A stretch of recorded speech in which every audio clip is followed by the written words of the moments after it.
started volunteering at the hospice because my GP said I needed something to occupy my mind.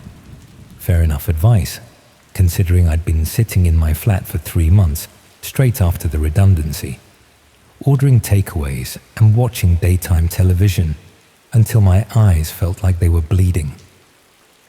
The bereavement coordinator, Mrs. Henley, was delighted to have me. "They always need people willing to sit with the patients," she said. "Just be present. Sometimes that's all anyone really wants." The Willowbrook Hospice sits on the outskirts of Reading, tucked between a retail park and a housing estate that went up in the 80s. It's not the sort of place you'd notice driving past, which I suppose is intentional. The building itself is modern enough, all glass and blonde wood, designed to look welcoming rather than clinical. Inside, it smells like disinfectant masked by those plug-in air fresheners that never quite work properly. My first shift was a Tuesday afternoon. Mrs. Henley walked me through the ward, explaining how things worked. Most of the patients were elderly, though not all.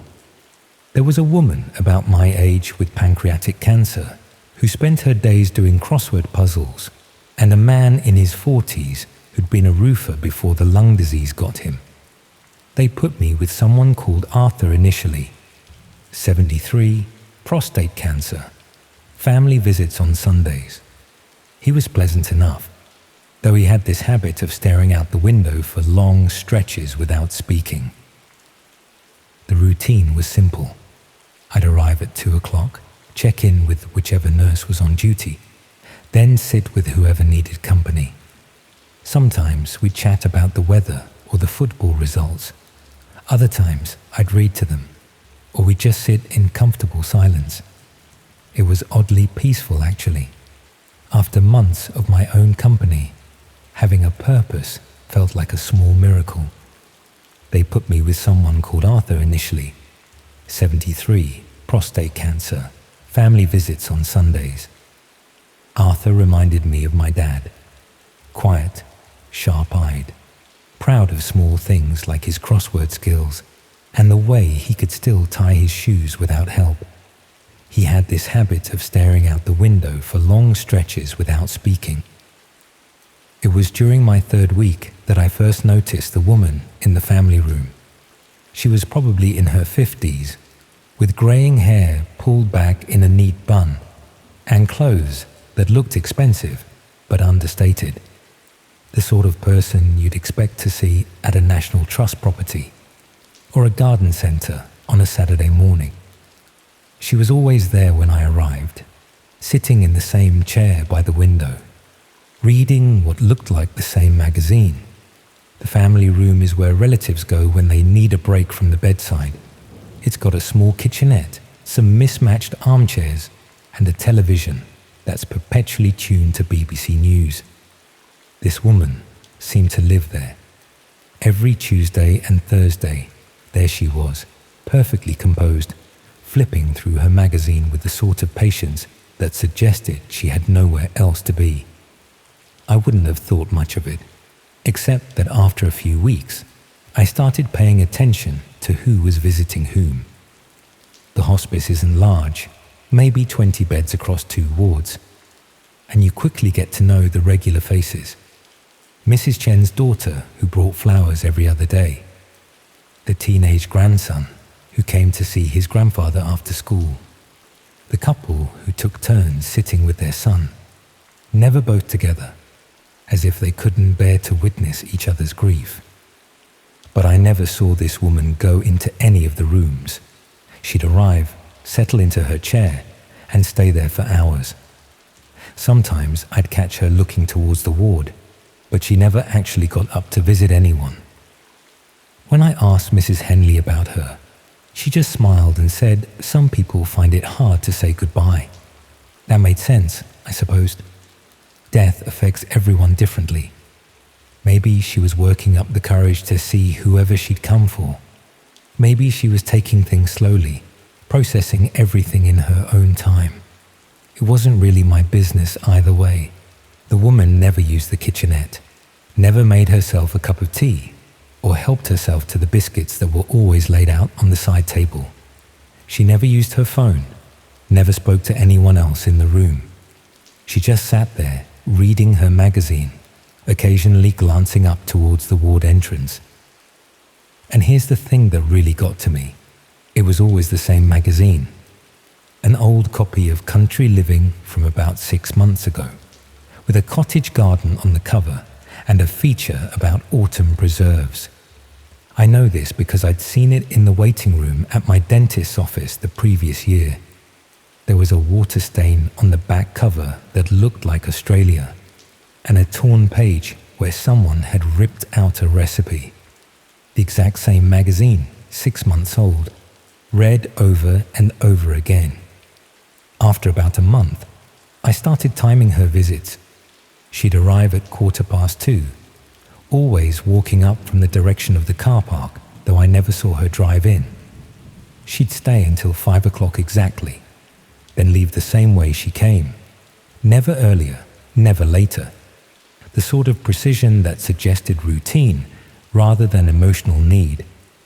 I mentioned it to Janet, one of the nurses I'd gotten friendly with. She's worked at Willowbrook for 8 years and knows everyone who comes through the doors.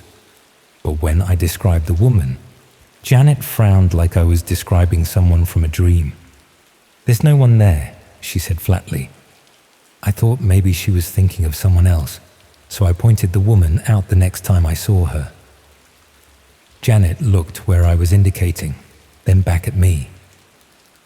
The family room was empty, except for Mr. Morrison's sister, who was about 30 and had red hair. The woman I'd been watching was gone, though I could have sworn she'd been there just moments before. That evening, I found myself thinking about it more than I should have. There was something about the whole situation that felt wrong, though I couldn't articulate why. The woman wasn't doing anything particularly unusual. Plenty of people struggle with hospital visits, and everyone has their own coping mechanisms. But there was something in the way she held herself, the way she never quite seemed to be looking at anything specific, that made me uncomfortable. I decided to do a bit of investigating. Nothing dramatic or intrusive, just some casual observation. The next Thursday, I made a point of arriving a few minutes early and positioning myself where I could see the family room clearly. Sure enough, at 2:15, there she was. Same chair, same magazine, same distant expression. This time, I watched her more carefully. She turned the pages of her magazine at regular intervals, but her eyes never seemed to focus on the text. Every few minutes, she glanced towards the ward entrance, not as if she was expecting someone, but as if she was checking that something was still there, or maybe checking that something wasn't. I tried to follow her when she left, but she had a way of disappearing that seemed almost deliberate. One moment, she'd be walking towards the car park. The next, she'd be gone. Not dramatically. She didn't duck behind cars or run off. She just wasn't there anymore. The sort of thing that makes you question your own attention span. After 6 weeks of this, I started having dreams about her. Nothing particularly frightening, just unsettling in the way that dreams can be. I'd be sitting in the hospice, and she'd be in her usual chair. But when I looked closely, the magazine she was reading would be blank, or the pages would be covered in photographs of rooms I didn't recognize, empty spaces with furniture positioned in ways that felt fundamentally wrong. It was around this time that I started paying attention to the patients themselves. Not in any professional capacity. I'm not medically trained and wouldn't presume to diagnose anything. But I noticed that some of them seemed more agitated on the days the woman was there. Arthur, who was normally quite placid, would spend those afternoons staring at the door as if he was expecting something unpleasant to happen. Mrs. Williams, who had dementia and usually just dozed in her chair, would become restless and keep asking if someone was coming to see her. The nursing staff didn't seem to notice anything unusual, which made me wonder if I was imagining things. Hospice work wears down parts of you didn't know could fray. And maybe I was projecting my own anxieties onto the situation. It's easy to see patterns that aren't there when you're dealing with death every day. But then Arthur died. It happened on a Tuesday, which meant I was there when it occurred. Natural causes, of course. He'd been deteriorating for weeks, and everyone knew it was coming. But the timing felt significant. He passed away at exactly 5 o'clock, just as the woman was leaving. I'd been sitting with him for most of the afternoon, and he'd been unusually alert, though he kept glancing towards the door as if he was waiting for something. At about 20 to 5, he grabbed my hand with surprising strength and said something that I didn't quite catch. When I leaned closer, he whispered, "She's been waiting for me." Then he closed his eyes and died, just like that, peaceful, the way everyone hopes it will be. I looked towards the family room, but the woman was gone. Not just gone, it was as if she'd never been there at all. The chair where she usually sat was pushed under the table, and there was no sign of the magazine she'd been reading.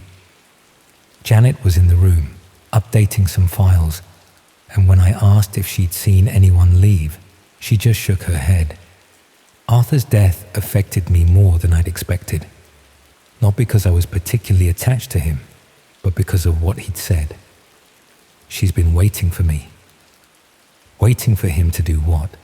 And why had she disappeared at the exact moment he died? I started researching the hospice's history, looking for any information about regular visitors or unusual incidents. The local library had some newspaper clippings from when Willowbrook first opened, and I found a few mentions of the building's previous use. Before it became a hospice, the site had been occupied by a residential care home called Elmwood House, which had closed in the early 90s following some sort of scandal. The details were vague.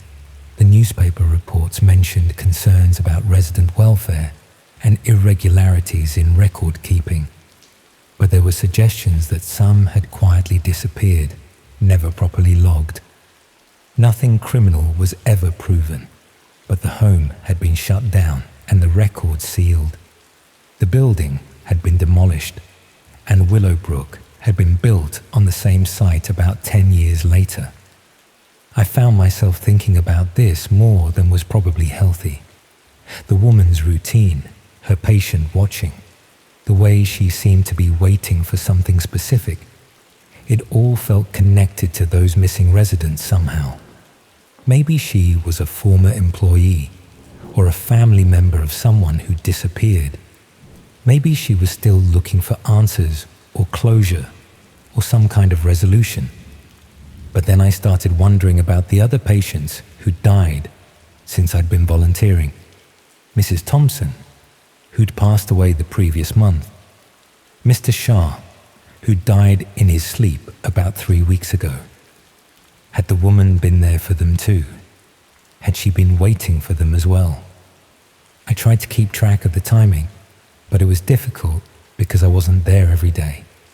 The woman only appeared on Tuesdays and Thursdays, which meant I could only observe her twice a week. But over the next few weeks, I noticed that patients seemed to die more frequently on those days. Not dramatically more. Hospice patients die regularly, and it could easily have been coincidence, but enough to make me pay attention. I started arriving earlier and staying later, trying to understand what was happening. The woman's routine never varied, but I began to notice that she'd glance towards specific rooms, not just the general ward area, and always, it seemed, towards the rooms of patients who would die within the next day or two. This is where the story gets difficult to tell, because I'm not sure I believe it myself. I started to think that she wasn't just observing, she was selecting. Not actively causing deaths, nothing that dramatic, but choosing them somehow. The thought terrified me, but it also made a strange kind of sense. If she was connected to the missing residents from Elmwood House, maybe she was still doing whatever she'd been doing then. Maybe she'd never really left, or maybe she'd found a way to continue her work at the new facility. I know how this sounds. I know it's the sort of thing you'd expect from someone who's been unemployed for months, sitting alone in a flat, drinking too much coffee and watching too much television. But I also know what I saw, and I know that patients kept dying on the days she was there. The final incident happened about 2 weeks ago. I'd been assigned to sit with a new patient, a woman called Sarah, who was only 42 and had been diagnosed with breast cancer. She was still relatively alert, though weak, and we'd been having pleasant conversations about books and travel. She was hoping to see her daughter's graduation the following month, though everyone knew that was unlikely. On the Thursday of her second week, I arrived to find the woman in her usual chair. But something was different. Instead of reading her magazine, she was looking directly at Sarah's room, not glancing occasionally, but staring with the sort of focused attention that made my skin crawl. She stayed like that for the entire afternoon, never moving, never looking away. Sarah was agitated that day, though she couldn't explain why. She kept asking if someone was coming to see her, someone she wasn't expecting. When I asked who she meant, she just said she felt like she was being watched. At about 4 o'clock, she grabbed my hand and asked me to close the blinds. She said she didn't want anyone looking in. I closed the blinds, but I could still feel the woman's presence in the family room. At exactly 5 o'clock, Sarah's breathing became labored. The nursing staff were called, but there was nothing they could do. She died at 5:15, just 15 minutes after the woman had left. I couldn't shake the feeling that I'd somehow failed to protect her, that I'd known what was coming and hadn't done anything to stop it. But what could I have done? Called security? Reported a woman for sitting quietly in a family room? Told the medical staff that I thought someone was choosing which patients would die? I haven't been back to Willowbrook since Sarah's death. I called Mrs. Henley and told her I needed to take a break, that the work was becoming too emotionally demanding. She was understanding, of course. Volunteer burnout is common in hospice work, and she said the position would be there if I wanted to return. But I won't be returning. Not because I'm scared of death. I'd made my peace with that after months of sitting with dying people. I won't be returning because I'm scared of her. The woman who waits, who watches, who somehow knows. I don't understand what she is or what she wants, but I know that she's still there, still choosing, still waiting. Sometimes I wake up in the middle of the night and think about the patients I sat with. Arthur, who said she'd been waiting for him. Sarah, who felt like she was being watched. All the others who died on Tuesdays and Thursdays, who passed away within hours of the woman's departure. I wonder if they knew what was happening, if they could sense her presence the way I eventually did. And sometimes, in the quiet moments between sleep and waking, I wonder if she's waiting for me too, if I've seen too much, understood too much, become too much of a threat to whatever it is she's doing. The thought keeps me awake, staring at the ceiling, listening for footsteps in the hallway outside my flat. I've been thinking about moving away from Reading, maybe finding work in London or up north somewhere far from Willowbrook and its patient watcher. But I have this nagging feeling that distance won't matter, that once she's noticed you, once you've seen her for what she really is, geography becomes irrelevant. Last week, I was in town doing some shopping when I saw her reflection in a shop window. Same clothes, same patient expression, same magazine tucked under her arm. But when I turned around, no one was there. Just the usual crowd of people going about their daily business, none of them paying any attention to me. I told myself it was my imagination, that months of unemployment and volunteer work had left me jumpy and paranoid. But as I walked home, I couldn't shake the feeling that I was being followed. Not obviously. I never saw anyone behind me when I looked, but there was something in the rhythm of footsteps, the way shadows fell across the pavement, that suggested patient observation. That night, I double-locked my front door and closed all the curtains. I've been doing the same thing every evening since, and I've started avoiding places where I might be alone. The library, the park, the quiet streets near my flat. I stick to busy areas now, surrounded by people, hoping that crowds might offer some protection. But I know it's only temporary. She's patient after all. She's been waiting for decades, sitting in her chair, reading her magazine, watching. A few more weeks or months won't matter to her. She has all the time in the world, and I'm running out of places to hide. I've started leaving my lights on at night, not because I'm afraid of the dark, but because I'm afraid of what might be sitting in it, waiting for me to fall asleep. Sometimes I think I can hear the sound of turning pages, the soft whisper of paper against paper coming from somewhere just outside my bedroom door. The unemployment benefit has run out, and I'll need to find work soon. Real work, not volunteering. Maybe that will help. Having a routine again, being around people, focusing on something other than death and waiting rooms and women who shouldn't exist. Maybe if I can just get back to normal life, she'll lose interest and move on to someone else. But I don't think it works that way. I think once you've seen her, once you've understood what she is, you become part of whatever it is she's doing. Another name on her list, another appointment to keep. And when the time comes, she'll be there, sitting patiently in her chair, reading her magazine, waiting for you to realize that your time is up. I suppose I should be grateful that she's patient, that she doesn't rush things or cause unnecessary suffering.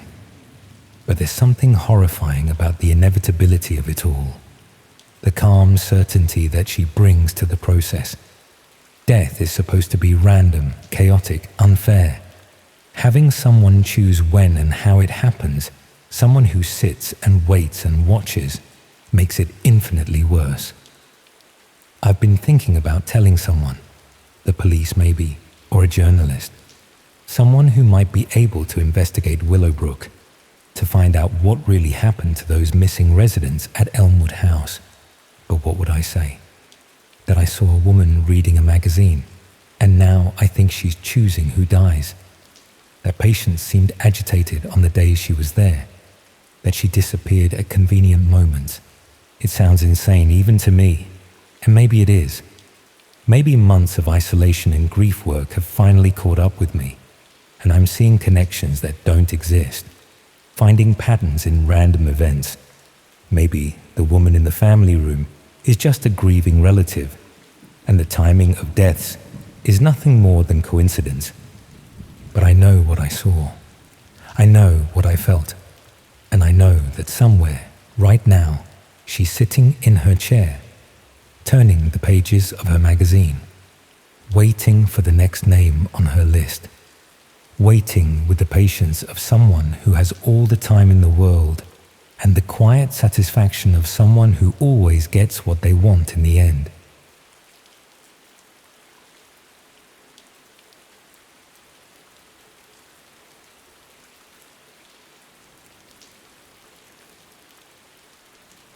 I started taking the medication 3 weeks after my mother died. The pills had been sitting in my kitchen drawer for months before that, still in their original packaging from Boots, with the little white label that had my name typed across it, in that familiar pharmacy font. Dr. Morrison had prescribed them back in February, when I'd gone to see him about the insomnia, but I'd never actually taken them. Something about needing chemicals to sleep properly felt like admitting defeat. The funeral was on a Tuesday. Rain hammered against the crematorium windows while the vicar spoke about eternal rest and God's plan. and I found myself thinking about how my mother would have hated the flowers we'd chosen. Too gaudy, she would have said, too much fuss. Afterwards, my sister Claire went back to her family in Reading, and I drove home to my flat in Acton, where the silence seemed to press against my eardrums like cotton wool. That night, I pulled the medication from the drawer and read the label properly for the first time. Zopiclone, 7.5 milligrams. Take one at bedtime. Do not exceed stated dose. The usual warnings about operating machinery and avoiding alcohol. I'd been awake for 36 hours straight by then, and my hands were shaking as I pressed the first tablet out of its foil backing. The sleep came quickly and completely, like falling into a warm bath. I woke 8 hours later feeling more refreshed than I had in months, though there was an odd metallic taste in my mouth that lingered through my morning coffee. I didn't think much of it at the time. The second night was the same. Deep, dreamless sleep, followed by that strange aftertaste. By the third night, I was already looking forward to the ritual of taking the pill, the way it smoothed away the sharp edges of grief and exhaustion. It felt like a small kindness I was finally allowing myself. The first time I noticed something unusual was about a week in. I was making breakfast when I realized I couldn't remember getting up for a glass of water during the night, though there was a tumbler on my bedside table that I didn't recall putting there. The glass was empty, but there were watermarks on the table beneath it, as if it had been filled and then drained. I stared at it for a long moment, trying to piece together the memory, but it was like grasping at smoke. I asked Dr. Morrison about it during my next appointment, whether the medication might cause memory problems. He was typing notes on his computer as I spoke, his fingers moving across the keyboard with what seemed like practice deficiency. Some people do experience a bit of amnesia with sleeping tablets, he said, still focused on his screen. The response came too quickly, too smooth. Nothing to worry about, just means they're working properly. He looked up then, watching my face as he spoke. Any other side effects? Unusual dreams, sleepwalking. The questions felt oddly specific, as if he was fishing for particular answers. The episodes became more frequent after that. I'd wake to find the television on, tuned to channels I never watched. My front door unlocked. Muddy footprints leading from the hallway to my bedroom. Footprints that matched my own shoes, caked with dried earth I couldn't account for. I started leaving myself notes before taking the pills. Simple reminders. Check the door, or TV was off. But the notes began to disappear, turning up in strange places the next morning. Crumpled in the bin, or tucked inside books I hadn't touched in months. Once, I found a note stuck to the inside of my wardrobe door. The handwriting was mine, but the message had changed. Instead of check all windows before bed, it read, "They're getting closer." I told myself it was grief playing tricks on my mind. Loss does strange things to a person's perception, and I'd been under tremendous stress since my mother's death.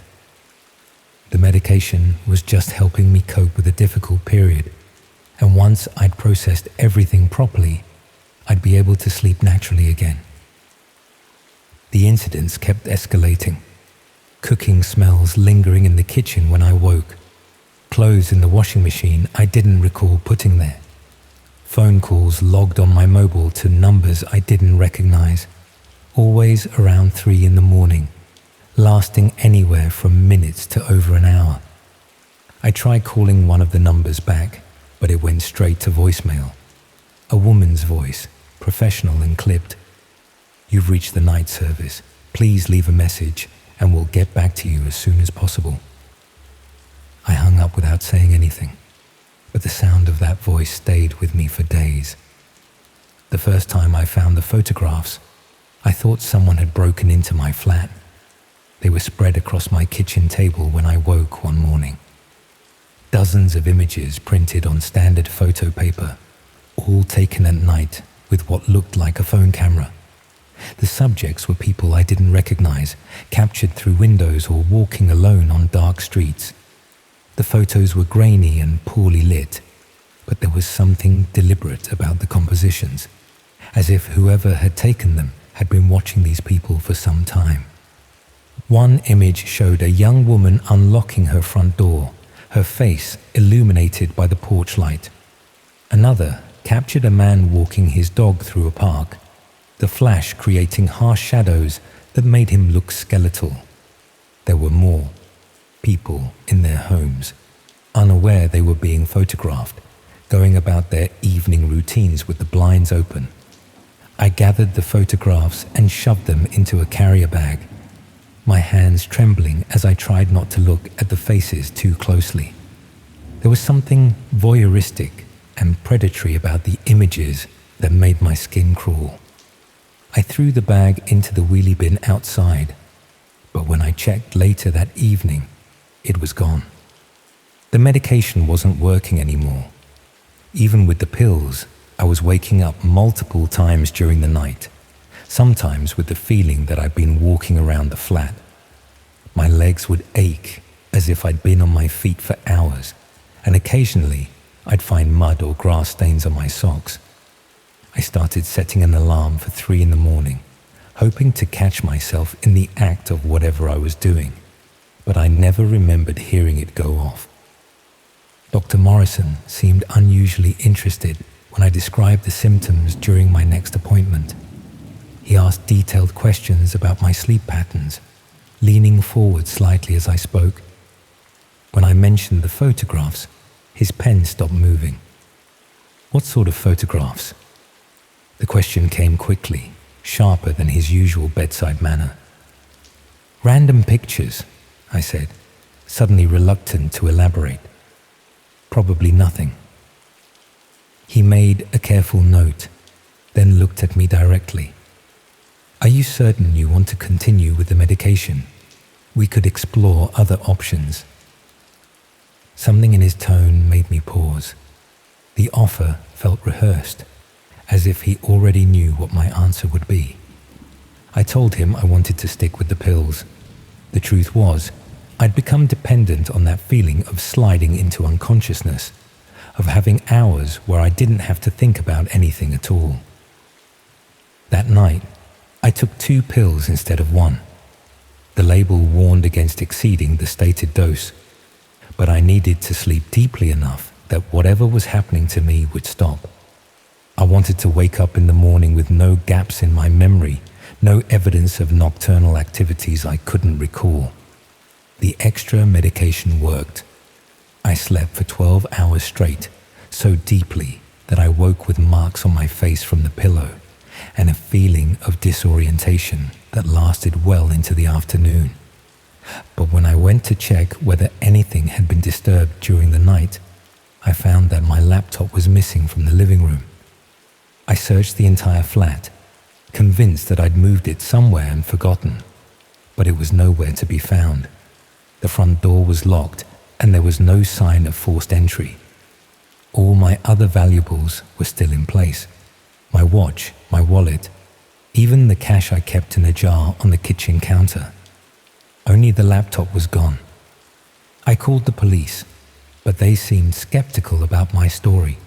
The constable who took my statement was polite, but clearly thought I was either mistaken about the laptop's whereabouts or possibly trying to file a fraudulent insurance claim. When I mentioned the sleeping medication and the gaps in my memory, I could see him making mental notes about my reliability as a witness. After he left, I sat in my kitchen and tried to piece together what was happening to me. The medication was causing blackouts, that much was clear. But the missing laptop suggested that someone else was involved, someone who had access to my flat and knew about my condition. The photographs, the phone calls, the notes that appeared and disappeared, all of it felt like I was being watched, manipulated, controlled. The next morning, I found a new set of photographs on my kitchen table. This time, the images were of my own flat, taken from various angles around the building. There were shots of my bedroom window, my front door, the courtyard where I parked my car. The final photograph showed me sleeping in my bed, the covers pulled up to my chin, completely unaware that someone was standing in my bedroom taking pictures. I stared at the final image, trying to understand it. The photograph was taken from the foot of my bed, and I could make out the shape of my body under the duvet, my face peaceful in sleep. But what disturbed me most was the timestamp in the corner. It had been taken just 6 hours ago. I called Dr. Morrison's surgery, but the receptionist told me he wasn't available and wouldn't be back until the following week. I asked to speak to another GP, but she said they were fully booked and suggested I contact NHS 111 if it was urgent.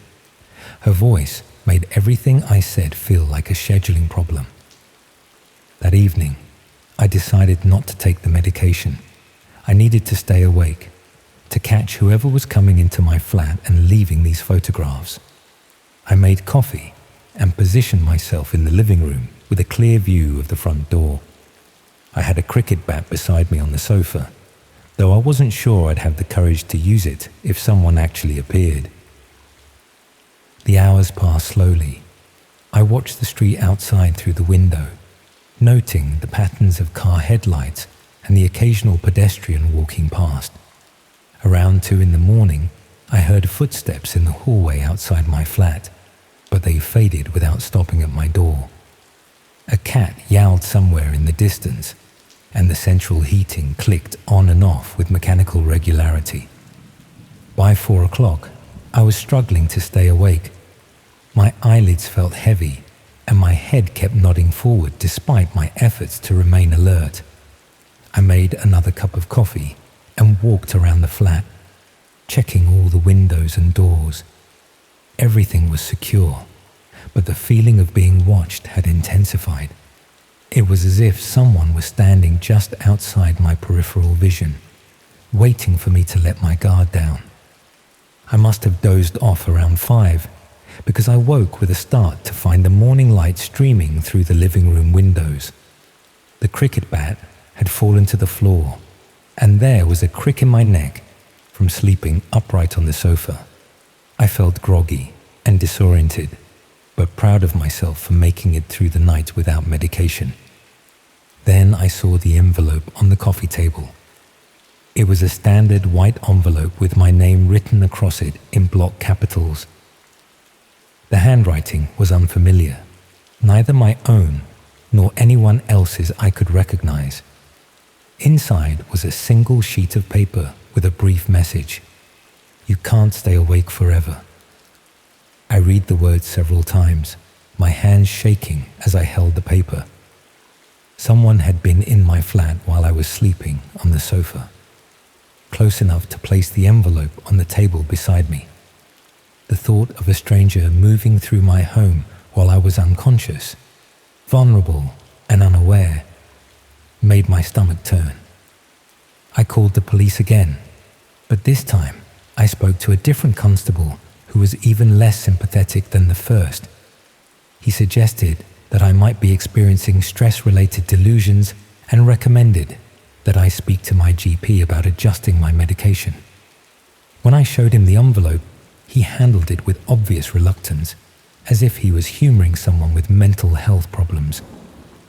"We'll look into it," he said, but I could tell he was just going through the motions. "In the meantime, you might want to consider staying with a friend or family member. Sometimes a change of environment can help with these kinds of episodes." After he left, I sat in my kitchen and stared at the bottle of sleeping pills. Part of me wanted to take them, to surrender to the chemical oblivion they offered, but I knew that if I did, I'd wake up to find more evidence of activities I couldn't remember, more photographs, more signs that someone was using my unconsciousness for their own purposes. I thought about my sister Claire in reading, about calling her and asking if I could stay for a few days. But how could I explain what was happening without sounding completely unhinged? She already thought I was struggling to cope with our mother's death, and showing up with stories about mysterious photographs and midnight intruders would only confirm her worst fears about my mental state. Instead, I decided to stop taking the medication entirely. I'd managed one night without it, and I could manage more. The insomnia was preferable to the blackouts, and at least, when I was awake, I maintained some control over my environment. The withdrawal was harder than I'd expected. My body had become accustomed to the chemical assistance, and without it, sleep became almost impossible. I'd lie in bed for hours, my mind racing with thoughts and fears, every small sound in the building making me tense with anticipation. When I did manage to doze, I'd wake after an hour or two, convinced that someone was in the flat with me. On the third night, without medication, I heard the front door open. I was lying in bed, staring at the ceiling and listening to the sounds of the building settling around me, when I heard the distinctive click of my lock turning. The sound was soft but unmistakable, and it was followed by the gentle creak of the door opening and closing. I lay completely still, my heart hammering against my ribs as I listened to footsteps moving through my flat. They were careful, deliberate steps, as if the person knew exactly where they were going. I heard the soft whisper of fabric against furniture, the almost inaudible sound of someone moving through the living room toward my bedroom. The footsteps stopped outside my door. I closed my eyes and tried to breathe normally, though every muscle in my body was tensed for action. Through my eyelids, I could sense a change in the light, as if someone was standing in the doorway with a torch or mobile phone. Minutes passed. I lay there pretending to be asleep, aware of a presence in the room, but afraid to open my eyes and confirm it. The silence was absolute except for the sound of my own heartbeat, which seemed thunderously loud in the darkness. Then I heard the soft click of a camera shutter.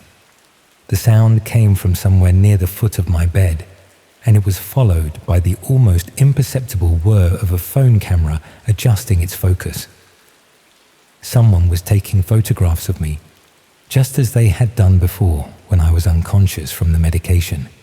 But this time, I was aware of what was happening. I wanted to sit up, to confront whoever was in my room, but some instinct kept me motionless. There was something about the situation that felt dangerous, as if moving would escalate things in a way I wasn't prepared for. So I lay there, feigning sleep, while someone documented my supposed unconsciousness. The camera clicked several more times.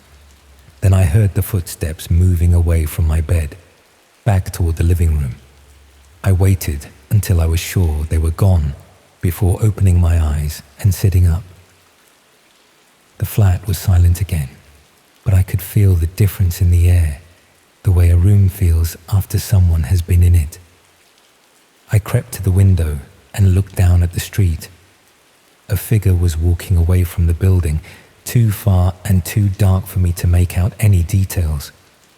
They moved with purpose, as if they knew exactly where they were going, and within moments they had disappeared around the corner. I spent the rest of the night checking and rechecking the locks on my door, but I couldn't find any sign of how they had gotten in. The lock showed no evidence of being picked, and all my windows were still secure. It was as if someone had simply walked through the wall. In the morning, I found the photographs on my kitchen table as expected, but this time there was something different about them.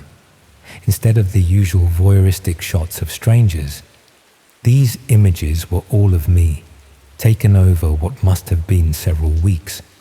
Me walking to the shops, me sitting in the hospital waiting room during my mother's final days, me standing at her graveside during the funeral. The final photograph showed me lying in bed the night before, my eyes closed and my body perfectly still. But if you looked closely, you could see the tension in my shoulders, the way my hands were clenched into fists beneath the duvet. It was clear that I hadn't been sleeping at all. Beneath the photograph was a handwritten note. "We know you're not taking your medication. This needs to stop." I stared at the words, trying to understand what they meant. We. There was more than one person involved in whatever was happening to me, and they wanted me to continue taking the sleeping pills, to remain unconscious and vulnerable to whatever they were doing during my blackouts. I thought about Dr. Morrison, about the way he'd lean forward when I mentioned the photographs, about the urgent clicking of his fingers on the keyboard. I thought about the woman's voice on the phone, professional and clipped. "You've reached the night service." The prescription label was still stuck to the medication bottle, with the familiar Boots logo and typed instructions. But looking at it now, I noticed something I'd missed before. The prescribing doctor wasn't Dr. Morrison. Instead, it showed a name I didn't recognize, Dr. Sarah Chen, followed by an address in central London.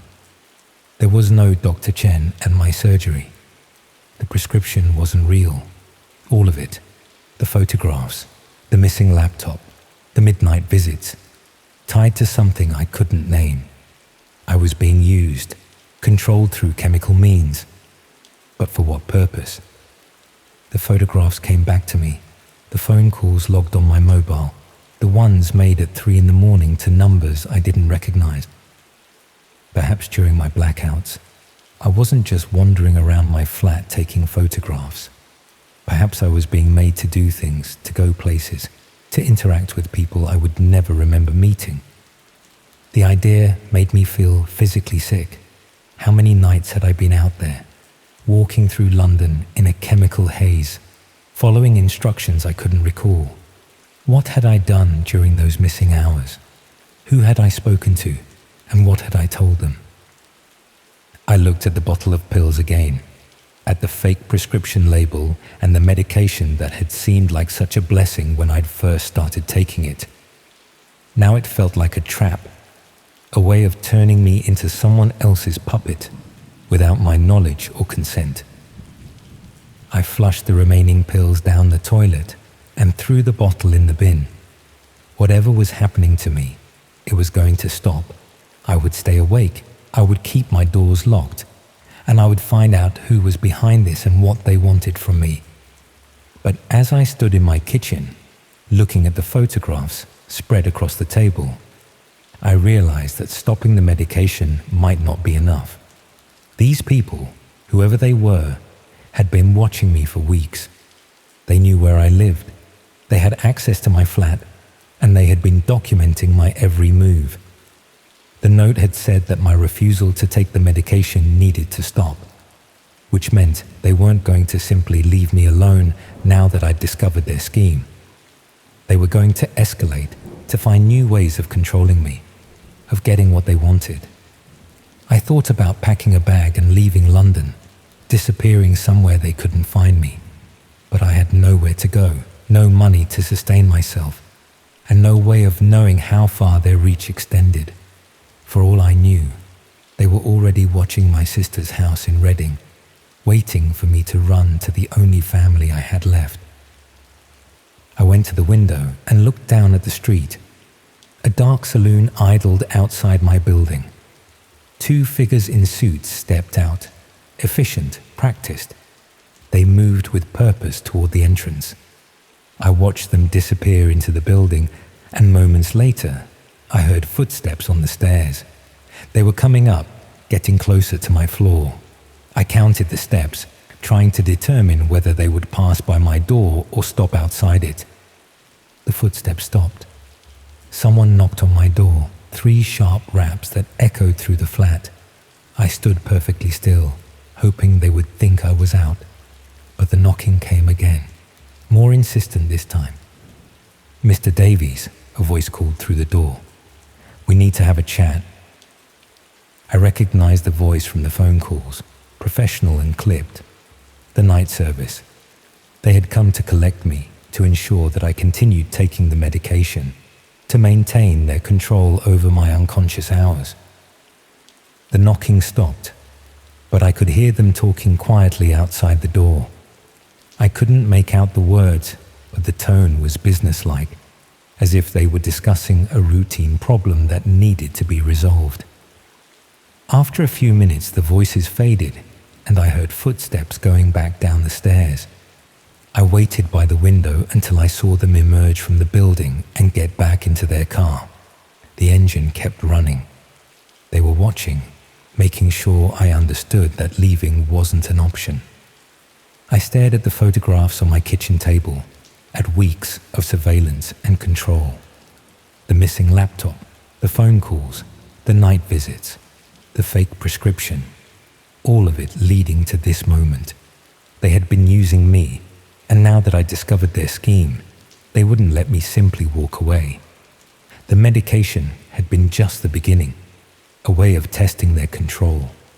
What came next would be different, more permanent. The car remained outside, two patient figures waiting for darkness to fall. This time, they were coming for more than pictures.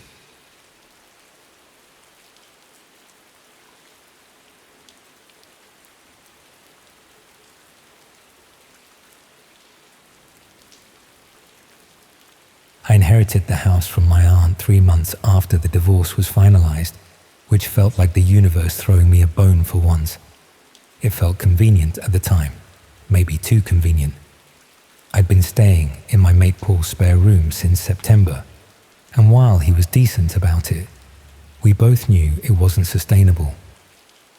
The house was in Sutton Coldfield, a 1930s semi with a long back garden that my aunt had loved, but I'd never paid much attention to, so I was told.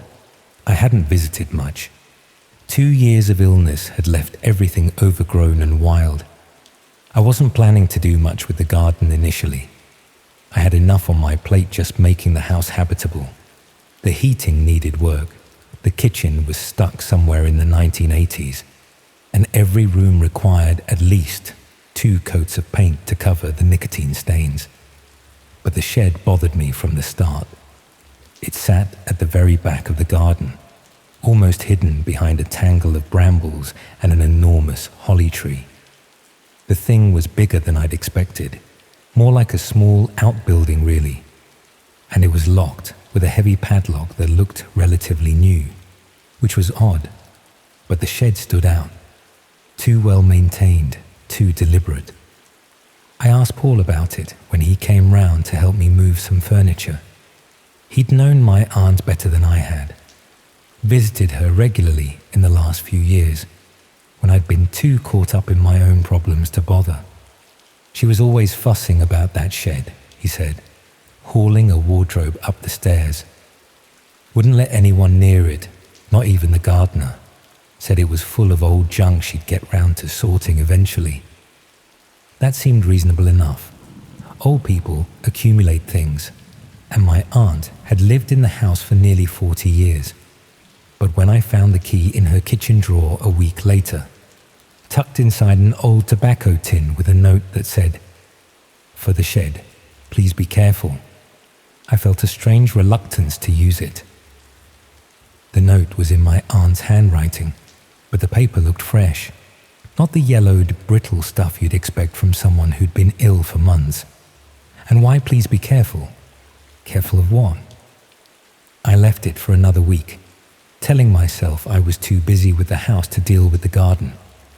It sat on my kitchen table the whole time, like it was waiting. But the truth was, something about that sheet made me uncomfortable. Maybe it was the way it seemed to loom over the garden, or how the shadows fell differently around it, but I found myself avoiding that corner of the property altogether. Eventually, practical concerns won out. I needed somewhere to store the lawnmower and the other garden tools my aunt had left behind. The shed was the obvious solution, and I was being ridiculous about a simple padlock and a perfectly normal outbuilding. I went out on a Saturday morning in late February. when the weather was crisp and bright and everything felt manageable. The key turned easily, as if the lock had been used recently. The door swung open with barely a creak. The inside was nothing like I'd expected. It was clean, spotless actually. The floor was concrete, painted grey and unmarked by oil stains or dirt. The walls were lined with metal shelving units, the kind you'd find in a warehouse, and everything was organised with an almost military precision. Garden tools hung from hooks, each one clean and properly maintained. Bags of compost were stacked in perfect rows. Even the cobwebs seemed to have been dusted away. But it was the back wall that made me stop breathing for a moment. It was covered in photographs.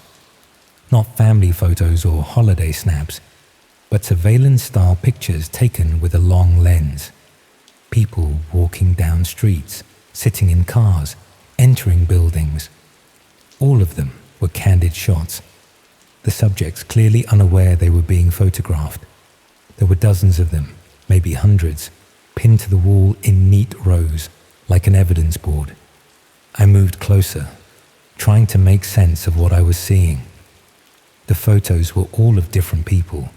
Men, women, various ages. Some were in colour, others black and white. A few looked recent, but others had the faded quality of pictures taken years ago.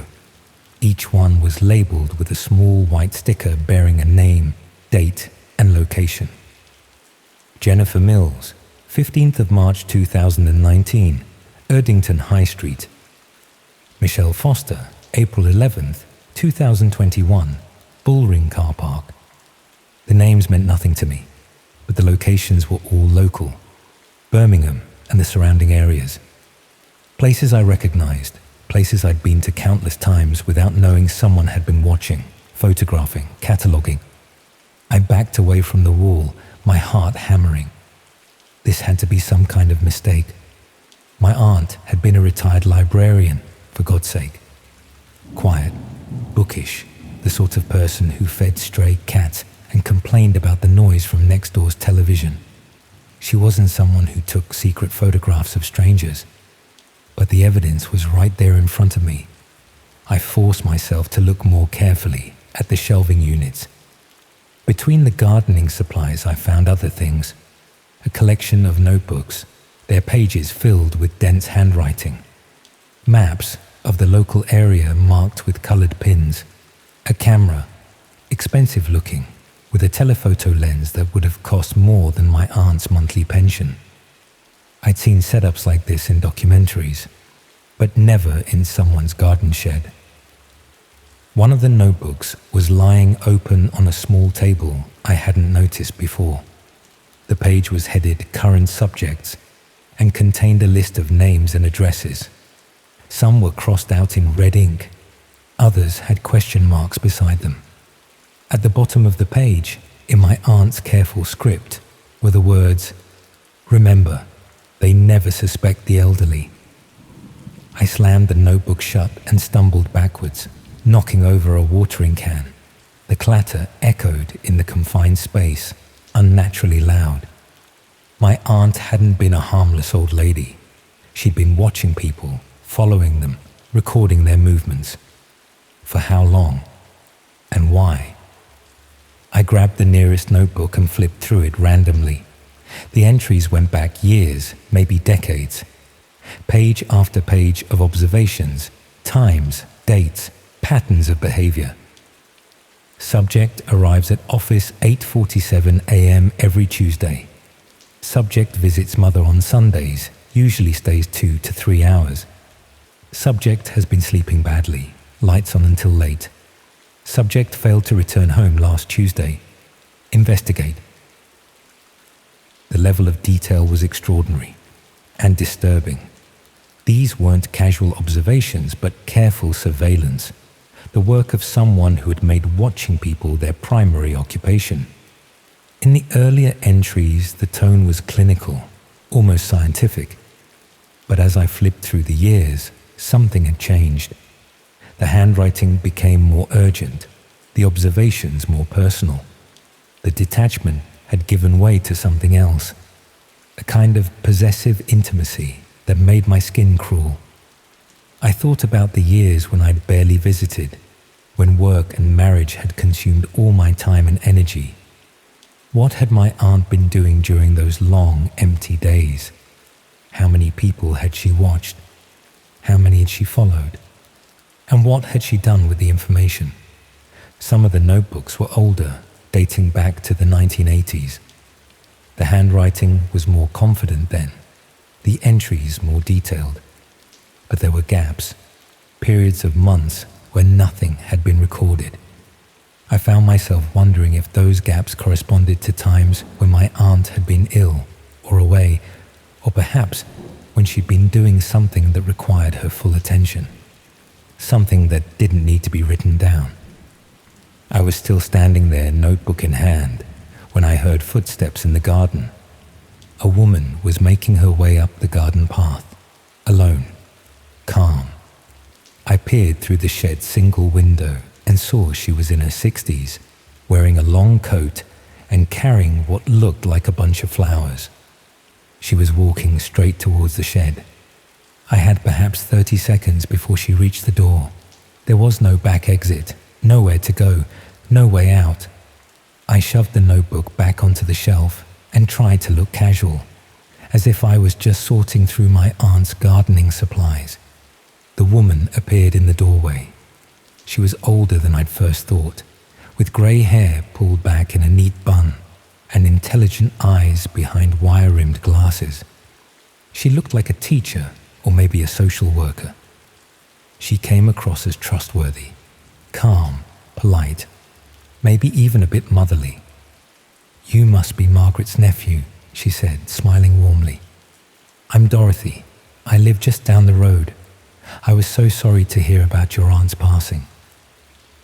I mumbled something polite about it being a difficult time. "She was a remarkable woman," Dorothy continued, stepping uninvited into the shed. "Very dedicated to her work. I imagine you've been wondering about all this." She gestured at the photographs on the wall with casual familiarity. I felt the blood drain from my face. "You know about this?" "Oh yes, we all did. The network, I mean. Margaret was one of our most reliable contributors." Dorothy's smile never wavered. She had such a gift for observation, and people never suspected her, you know. Who pays attention to a little old lady with a walking stick? The flowers in her hand, I realized, weren't flowers at all. They were covering something else, something that caught the light when she moved. "The thing is," Dorothy said, still smiling, "we're going to need someone to take over Margaret's work. Someone who can access the house, maintain the shed, continue the observations. Someone who already has a legitimate reason to be here." I started to back towards the door, but Dorothy was already moving, faster than her age should have allowed. The bunch of flowers dropped to the floor, revealing what I'd already begun to suspect. A knife, its blade bright and sharp and businesslike. "Don't make this harder than it needs to be," she said, and her voice was still perfectly pleasant, still the voice of someone's favorite teacher. "You're going to help us, one way or another. We'd rather you were cooperative. It's cleaner that way." I thought about the photographs on the wall, the crossed-out names in the notebook, the years of careful surveillance. I thought about my aunt's final note, "Please be careful," and wondered if it had been a warning I'd been too naive to understand. But mostly I thought about the empty spaces in those notebooks, the gaps where nothing had been recorded, the times when observation had given way to action, when watching had become something else entirely, something that required a garden shed with concrete floors and metal shelving, and walls that no one would think to look behind. Dorothy took another step forward, and I realized I was about to become part of the network, whether I wanted to or not. Just before she reached me, my eye caught one last label pinned to the wall. "Thomas Bradley, 28th of February, 2024, inherited property. My own name, today's date. She'd been preparing for this.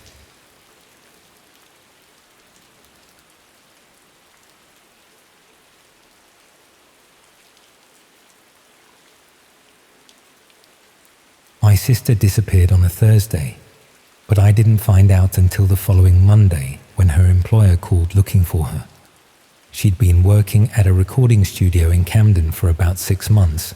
Nothing glamorous, just manning the reception desk and booking sessions. The pay was decent enough for London, and she'd even started wearing that old leather jacket again, the one she said made her feel like herself. When I got the call, I assumed she'd just done what Claire always did when life got overwhelming. Packed a bag and vanished for a few days without telling anyone. She'd been doing it since we were teenagers.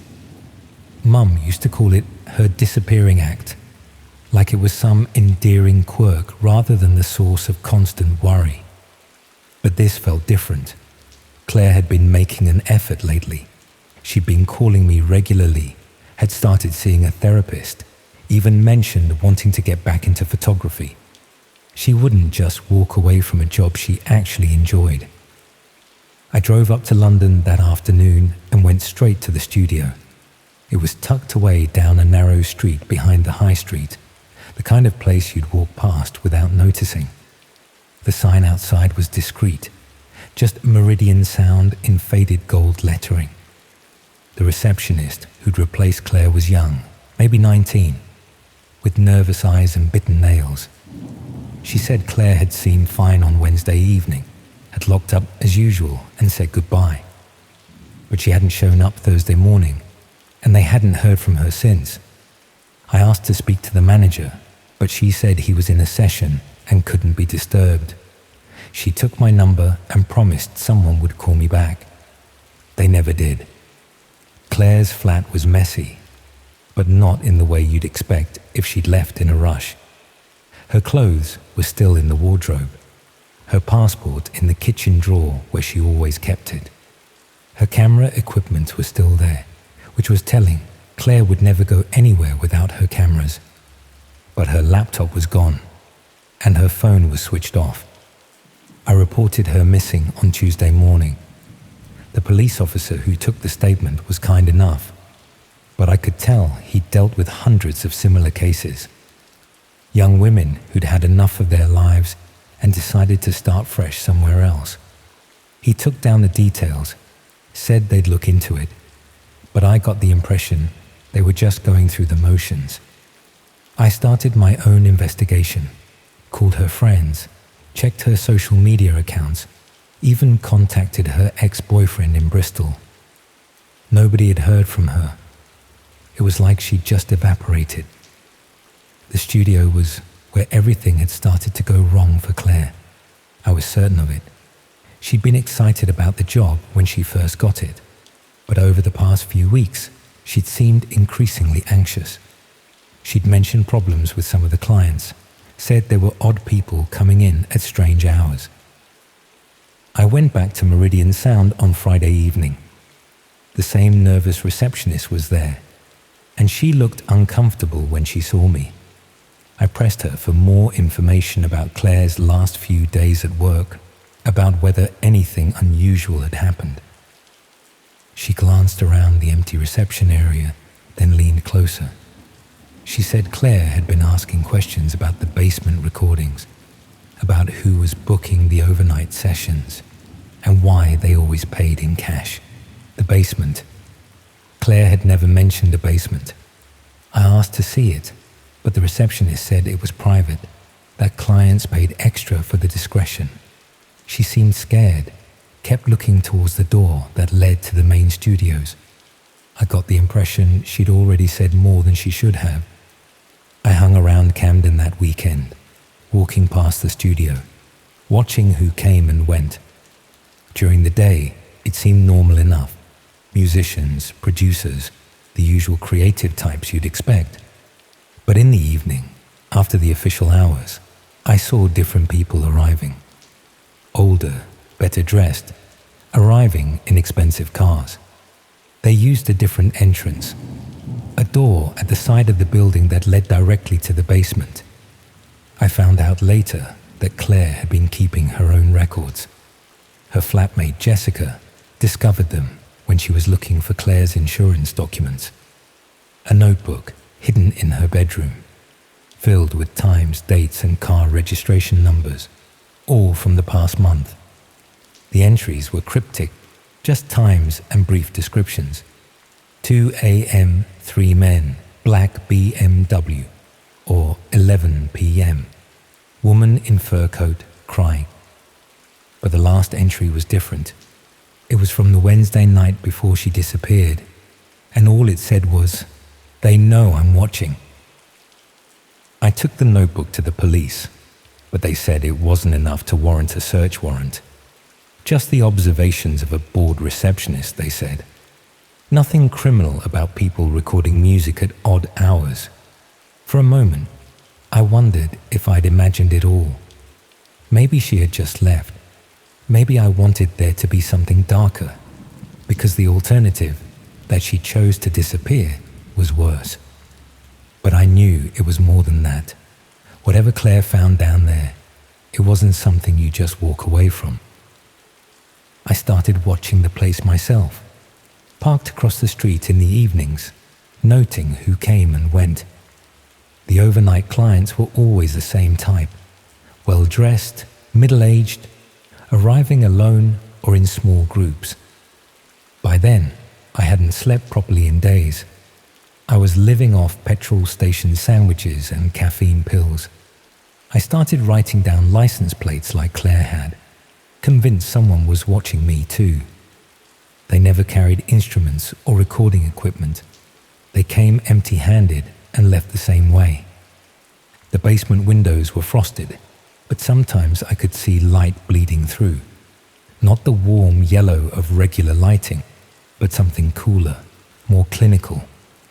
And on quiet nights, if I wound down my car window, I could hear sounds coming from below. Not music, something else. I broke into the studio 3 weeks after Claire disappeared. I'm not proud of it, but the police weren't taking me seriously, and I was desperate. I waited until the early hours of Sunday morning, when the building was empty, and forced the side door.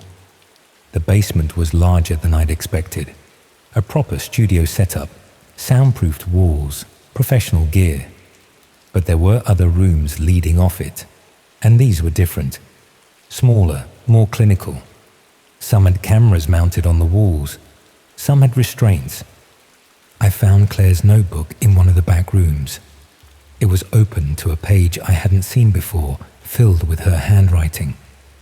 She'd been documenting what she'd discovered, trying to piece together what was happening in the basement during those overnight sessions. The studio wasn't just being used for recording. It was being used for something else entirely, something that required soundproofing, privacy, and clients were willing to pay cash for discretion. I heard footsteps upstairs while I was reading her notes. Multiple sets, moving purposefully through the building. I'd been down there longer than I'd thought, and the overnight clients were arriving. I grabbed Claire's notebook and headed for the exit, but the side door was locked from the outside. I was trapped in the basement while people moved around above me. I could hear voices, muffled by the soundproofing, but I couldn't make out what they were saying. Then I heard the basement door open. I hid in one of the smaller rooms, pressed against the wall behind the open door. Footsteps came down the stairs, slow and deliberate. More than one person, judging by the sound. They were talking in low voices, but I couldn't catch the words. They knew someone had been down there. They were checking the rooms, looking for signs of intrusion. I heard them discussing security, talking about cameras and access codes. And then I heard something that made my blood freeze. They were talking about Claire, about what had happened to her, about how they dealt with the problem. I waited in that room for what felt like hours, listening to them move around the basement. Eventually, they went back upstairs, but I could hear them talking in the main studio. They were planning something, making arrangements. I finally got out around dawn, when the building was quiet again. I'd found a small window in one of the back rooms that led to an alley behind the studio. I squeezed through it and ran to my car.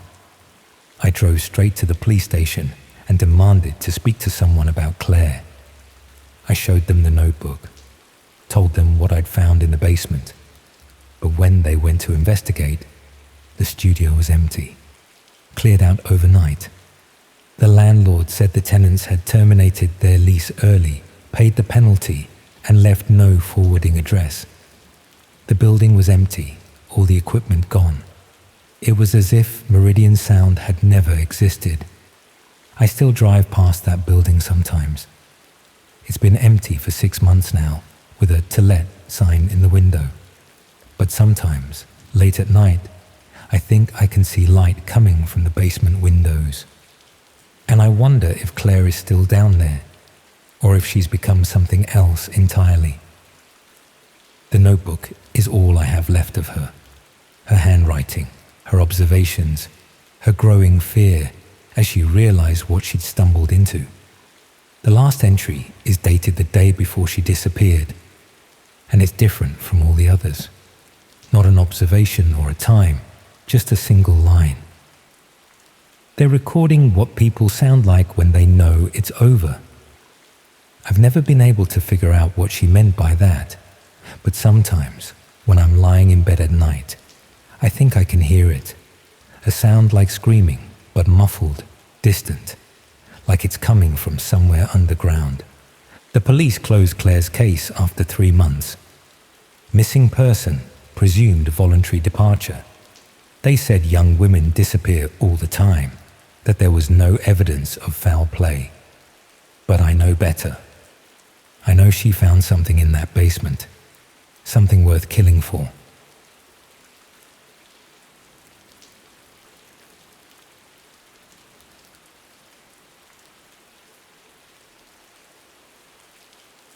The strangest part is that I was invited, not by someone I knew, obviously. The message just appeared in my university email one morning, buried between assignment reminders and spam about student loans. The subject line was blank, and the sender was just a string of random letters and numbers that looked like someone had mashed their keyboard. I almost deleted it without opening it. Would have, probably, if I hadn't been procrastinating on my dissertation about media psychology. Instead, I clicked it while eating cereal and half watching morning television. The email contained a single line of text and what looked like a web address, though not one I recognized. The text was simple enough. You've been selected for exclusive access. Interest in human behavior noted. That last bit made me pause. My dissertation was about online behavior and digital voyeurism, something I'd been researching for months. I'd written papers on it, posted about it in academic forums, even given a presentation to my media studies class. Someone had clearly been paying attention to my work. I'm not stupid. I knew this was probably some sort of scam or phishing attempt, but the timing was too coincidental to ignore, and curiosity has always been my weakness. I copied the address and decided to investigate. The link didn't work in my normal browser. After some trial and error, I realized I needed different software to access it. It took me most of the afternoon to figure out the technical side, but eventually I found myself staring at a basic web page with a dark background and minimal text. Welcome, it said. Your academic interest in observational behavior has been noted. Please confirm your identity to proceed. Below that was a form asking for basic details. Nothing too personal, just my name, age, and location. I hesitated for a long moment before filling it out. After all, if this was related to my research, it might actually be useful for my dissertation. The next page was more interesting. It explained that I was being granted access to what it called live behavioral studies, real-time observations of human subjects in various scenarios. The text was clinical and academic in tone, describing these as opportunities to witness genuine human reactions under stress. It sounded like exactly the sort of thing that would be invaluable for my research, assuming it was legitimate. The page also mentioned that access was limited and that sessions were scheduled at specific times. A timetable showed several slots over the coming week, each lasting about an hour. I bookmarked the page and spent the next day thinking about it. On one hand, it could be a genuine research opportunity. On the other, it could be anything from a student prank to something more sinister. But my dissertation deadline was approaching, and I needed fresh material. The first session was scheduled for that Thursday evening. I logged in about 10 minutes early, not sure what to expect. The page had changed to show a simple black screen with a timer counting down from 5 minutes. Below that was a text box where I could apparently type messages, though I wasn't sure who would see them. When the timer reached 0, the black screen was replaced by what looked like a live video feed. The image quality wasn't great, and the lighting was dim, but I could make out what appeared to be a small room with concrete walls. A single chair sat in the center, currently empty. Other viewers had apparently joined the session. Messages began appearing in the text box, short comments and observations that suggested people were treating this as some sort of academic exercise. Someone mentioned psychological stress responses. Another person referenced behavioral studies they'd read about. Then someone entered the room on screen. They were wearing ordinary clothes and moved hesitantly, looking around as if unsure where they were supposed to be. When they sat in the chair, I could see they appeared uncomfortable, shifting frequently and glancing toward what I assumed was a camera. The messages from other viewers became more analytical. Comments about body language, stress indicators, fight or flight responses. It felt like watching a psychology experiment, though I couldn't understand what the actual study was supposed to measure. After about 20 minutes, another person entered the frame. This individual moved with more purpose, carrying what looked like a clipboard or notepad. They began asking questions that I couldn't hear, but the seated person's reactions were visible enough. Increasing agitation, attempts to get up from the chair, obvious distress. The academic tone of the viewer comments started to shift. People were noting the ethical implications of the study, questioning the consent processes, wondering about the institutional review board approval. I found myself typing similar concerns. But then something changed in the room. The person with the clipboard set it aside and picked up something else. Even through the poor video quality, I could see the seated individual's reaction was immediate and intense. Pure terror. The viewer messages became more urgent. People were demanding to know what institution was running this study, what the protocols were, whether there were safety measures in place. But no one seemed to be responding to our concerns. I watched for another 10 minutes before I couldn't take it anymore. Whatever this was, it wasn't a legitimate academic study. I closed the browser and tried to convince myself that what I'd seen had been some sort of performance art or elaborate role-play scenario. But I couldn't stop thinking about the fear in that person's eyes. I didn't log in again for several days. Instead, I tried to focus on my dissertation, using more conventional research sources and avoiding the strange website entirely. But the images from that session kept creeping back into my thoughts, and I found myself wondering what had happened after I'd logged off. The next scheduled session was the following Tuesday. Despite my better judgment, I found myself logging in again. telling myself I needed to understand what I'd witnessed before I could put it behind me. This time, the room was different, larger, with better lighting, and what looked like medical equipment visible in the background. The setup felt more professional, more organized. The viewer count was higher too. Apparently, word was spreading about these sessions. The subject who entered this room was clearly distressed from the moment they appeared on screen. They were looking around frantically, trying door handles that didn't seem to open, calling out to someone I couldn't see. The academic comments from viewers had disappeared entirely, replaced by expressions of shock and demands for explanation. That's when I realized what I was actually watching. These weren't psychology experiments or behavioral studies. These were something else entirely. Something that had been disguised as academic research to attract viewers like me. People whose legitimate interest in human behavior could be exploited. I should have left immediately. Should have closed my laptop and reported what I'd seen to the police.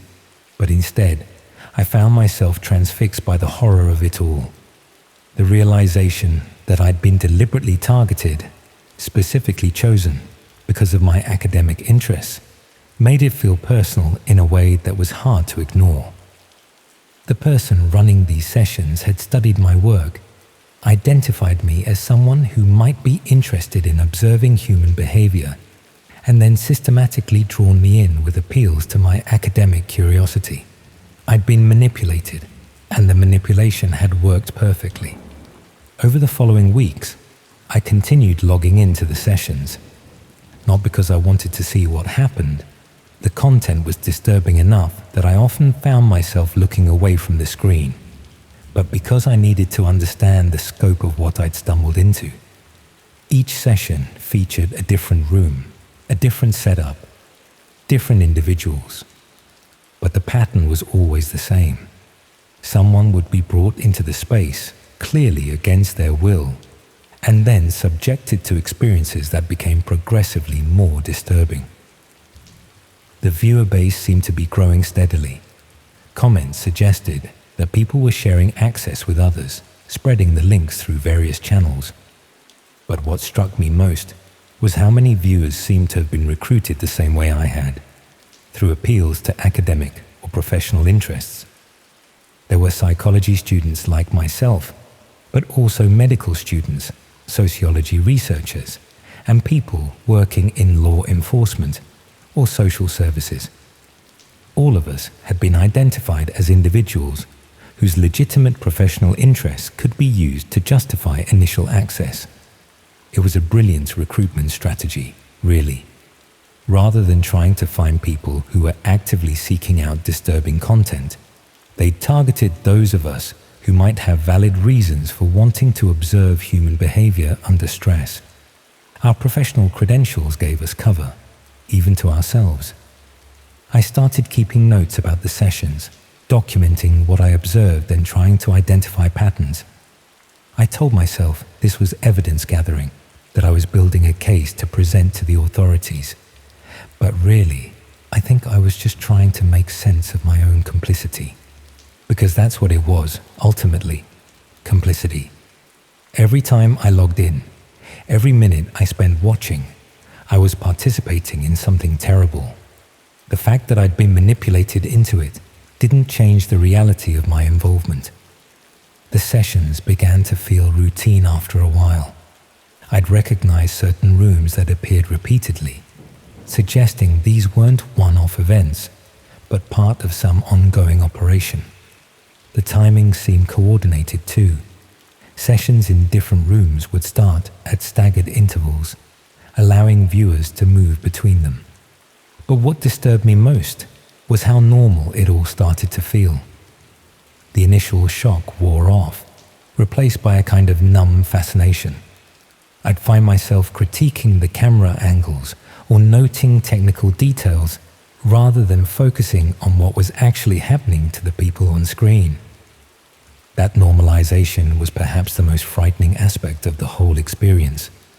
How quickly something horrific could become just another part of my routine. How easily I could compartmentalize it, separating my normal life from these evening sessions where I'd watch unspeakable things unfold. About 6 weeks after that first session, something changed. I logged in as usual, but instead of the familiar room selection screen, I was greeted by a different message.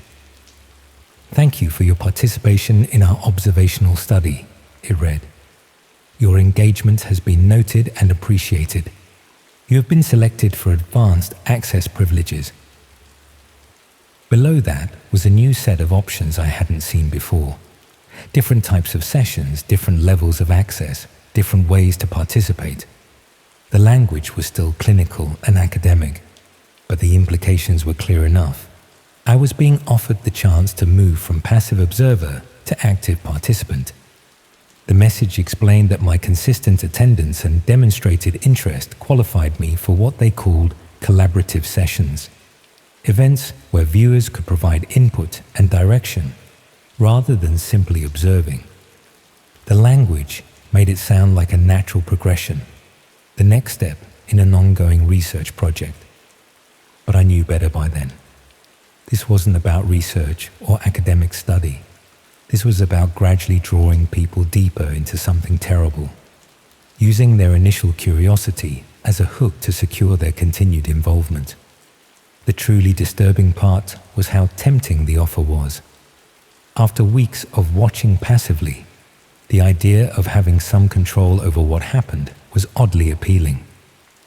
Not because I wanted to cause harm, but because the powerlessness of being just an observer had become its own form of torture.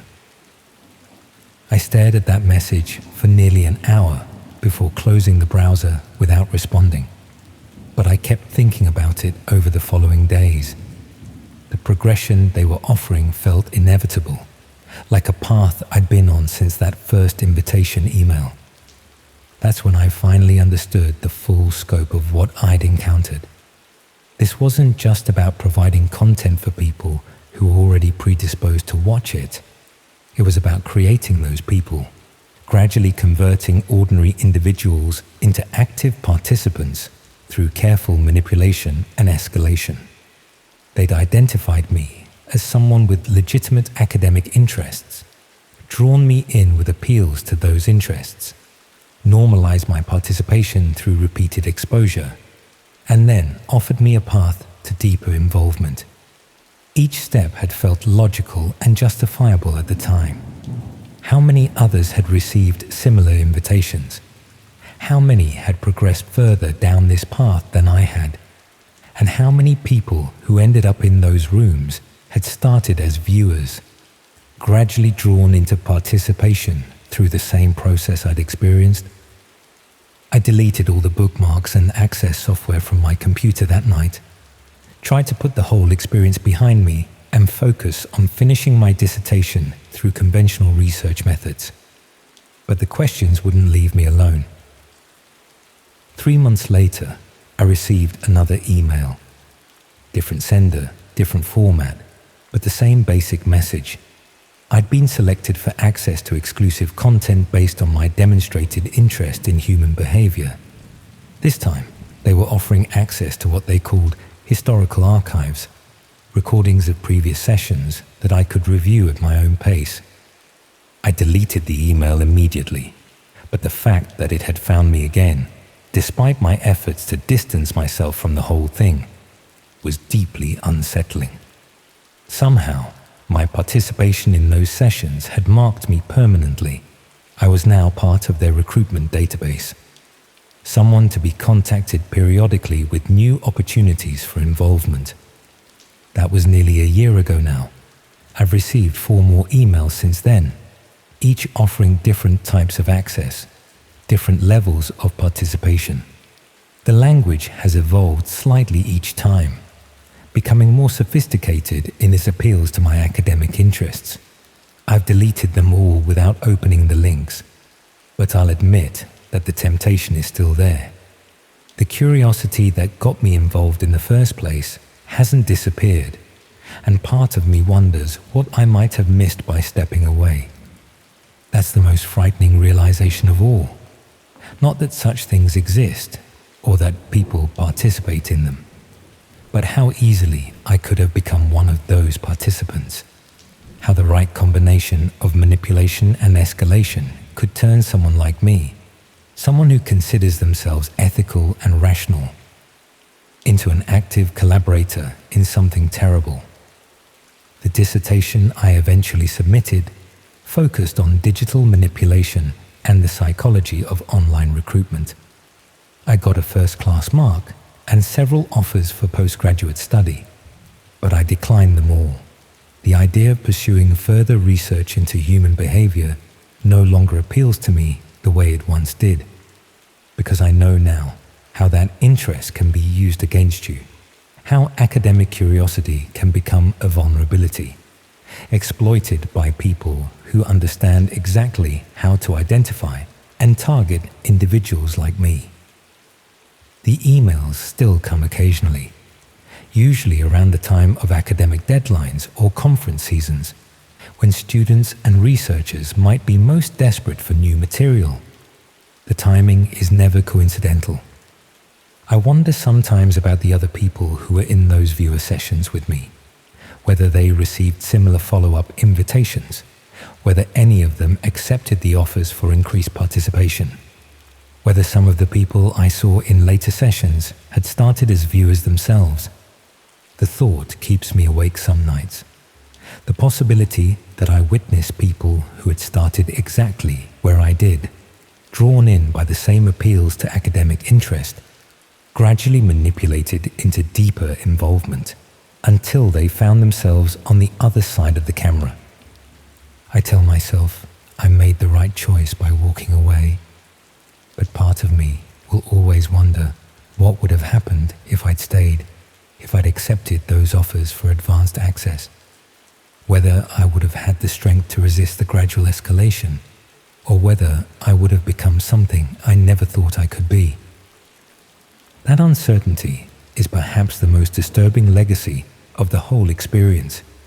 The knowledge that the line between observer and participant, between victim and perpetrator, might be thinner than any of us would like to believe. The latest email arrived just yesterday. Same pattern, different wording.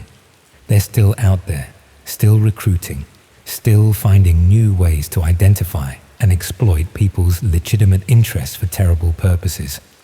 I deleted it like all the others, but for just a moment, I hesitated before clicking delete, and that hesitation terrifies me more than anything I saw in those sessions.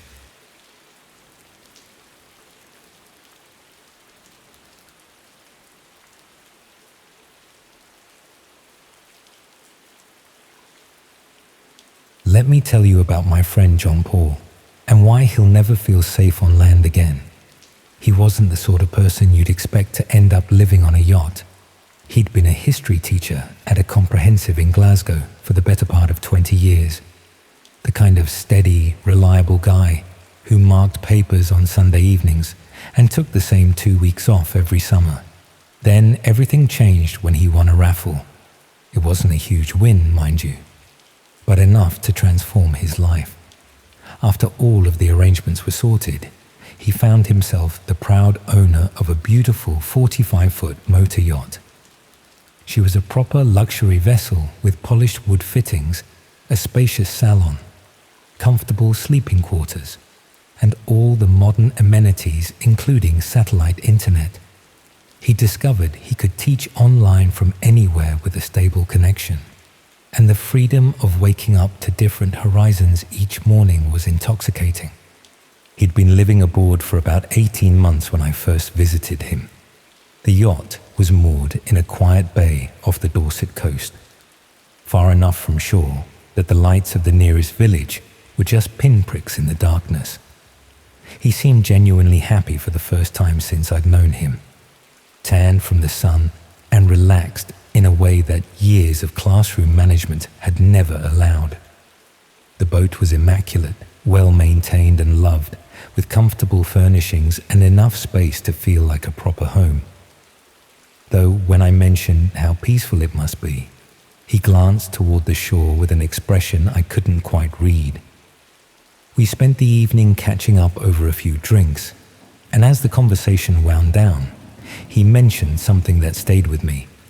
He'd been exploring parts of the internet he'd never bothered with before, partly out of boredom during the long evenings at Anchor, partly from curiosity about what existed beyond the usual websites everyone used.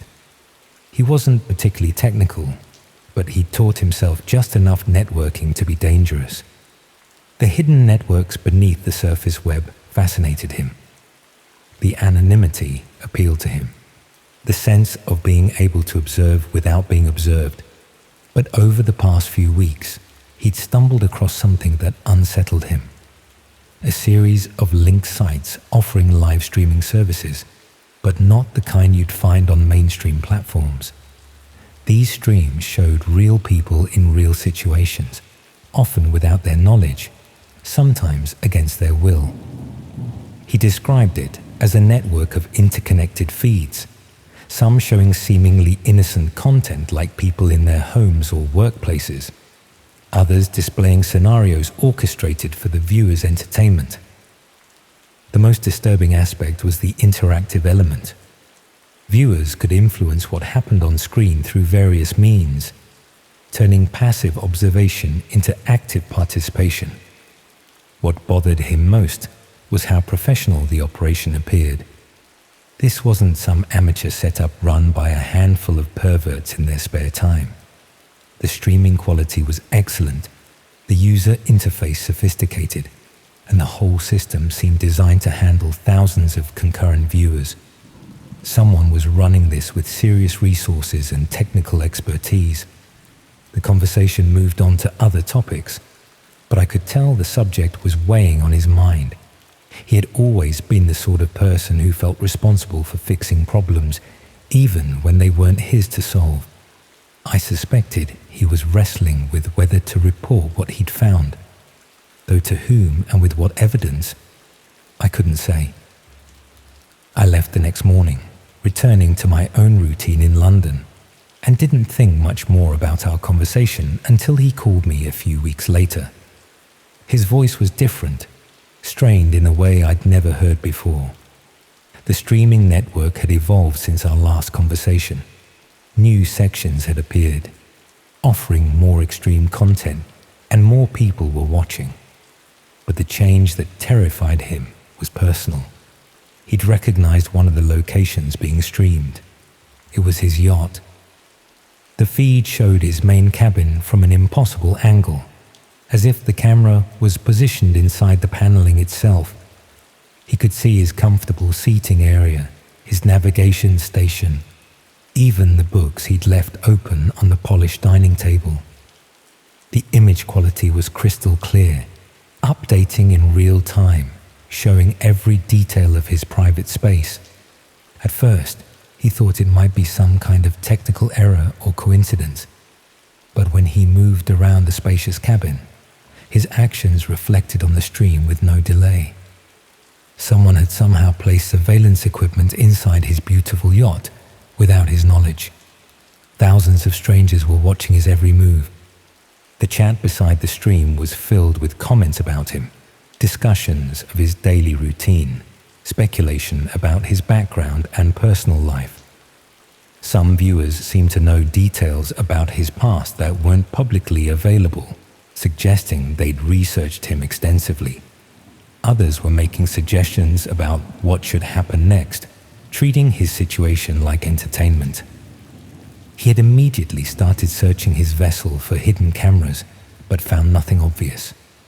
The equipment had to be there somewhere, capturing video and audio, transmitting it to the streaming network, but it was concealed well enough that an amateur search revealed nothing.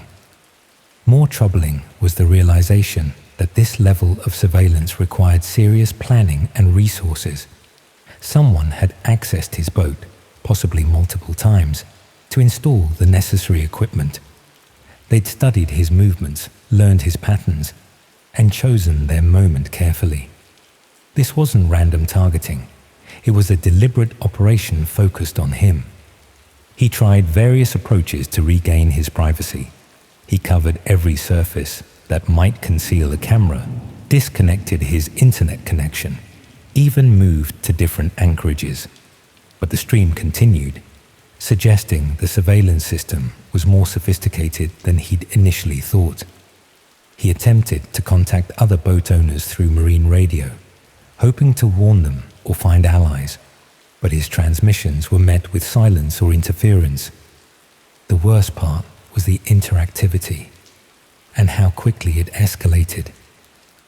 The chat messages shifted from commentary to direct instructions, asking him to retrieve specific objects, move to certain areas of the boat, even step outside at designated times. At first, he dismissed them as trolls, but when he ignored the requests, strange disruptions followed. His GPS would drop out. The weather forecast he'd checked an hour earlier would suddenly show different data. His generator failed twice without clear cause. It was possible these were all coincidences, but the timing was too precise, too convenient. Someone was manipulating his environment, making his life aboard increasingly difficult, forcing him to comply with the viewer's wishes simply to maintain basic comfort and safety. He tried to report the situation to the authorities, but explaining the problem proved almost impossible. The streaming sites were accessible only through hidden networks. The evidence was ephemeral, and his situation sounded far-fetched even to his own ears. The police were polite but skeptical. The Coast Guard suggested he might be suffering from isolation-induced paranoia, and his internet service provider insisted their systems were secure. Meanwhile, the stream audience continued to grow. The viewer count reached several thousand, and the chat was now moderated by users who seemed to have administrative privileges. They organized the other viewers, coordinating their demands, turning his imprisonment into structured entertainment. The breaking point came when he realized the surveillance wasn't limited to his boat. The streaming network had expanded to include feeds from the shoreline, showing the bay where he was anchored, the nearby village, even the road leading to the marina. Someone was tracking his movements across a much wider area than he'd initially understood. Even more disturbing was the discovery that other boats in the area were also being monitored. The network included streams from various vessels, some with people aboard who seemed unaware they were being watched, others apparently empty, but still under surveillance. The operation was far larger than a single yacht, covering what appeared to be the entire coastal region. He spent several sleepless nights trying to understand the scope of what he'd uncovered. The streaming network wasn't showing random locations. It was systematically monitoring a specific geographical area. Every boat, every building, every person within a certain radius was potentially being watched by thousands of anonymous viewers. He tried creating anonymous accounts on various forums, attempting to alert others to what was happening. But his posts were quickly deleted and his access revoked. When he tried to document the streams by taking screenshots, his computer would crash. Every attempt to gather evidence or reach out for help was somehow thwarted. The realization that he was trapped pushed him toward panic. He couldn't leave without being tracked, couldn't stay without being watched, couldn't contact anyone without his communications being monitored.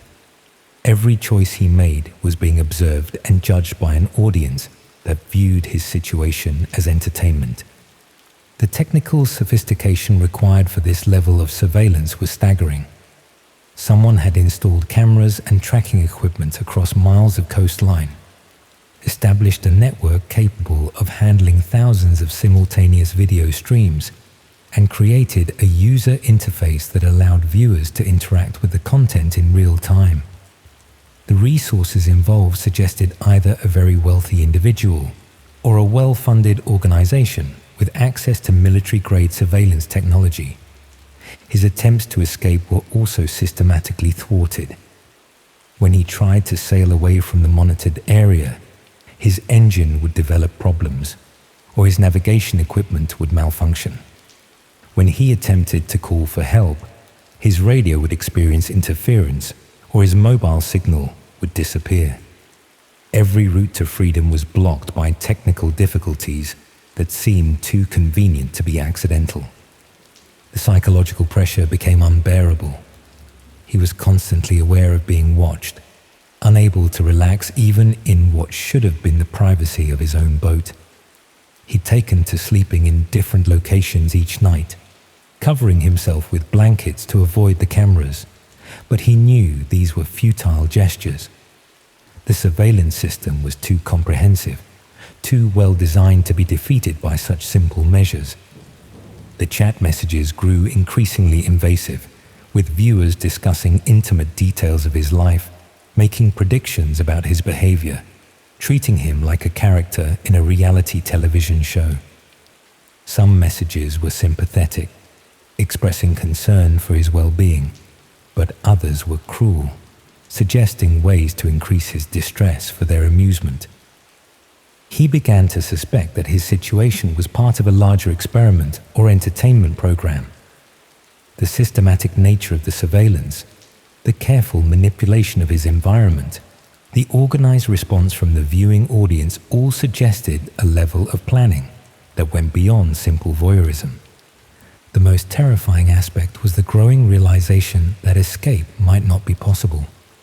The surveillance network covered such a wide area that leaving meant venturing into unknown territory, where the monitoring might be even more comprehensive. The technical capabilities demonstrated so far suggested resources and expertise that made traditional law enforcement seem inadequate to address the situation. Days passed. The isolation was absolute. He was surrounded by water, trapped in a situation that sounded so bizarre that even his closest friends would struggle to believe it. The anonymous viewers became his only connection to other people, but they saw him as entertainment rather than a human being in distress.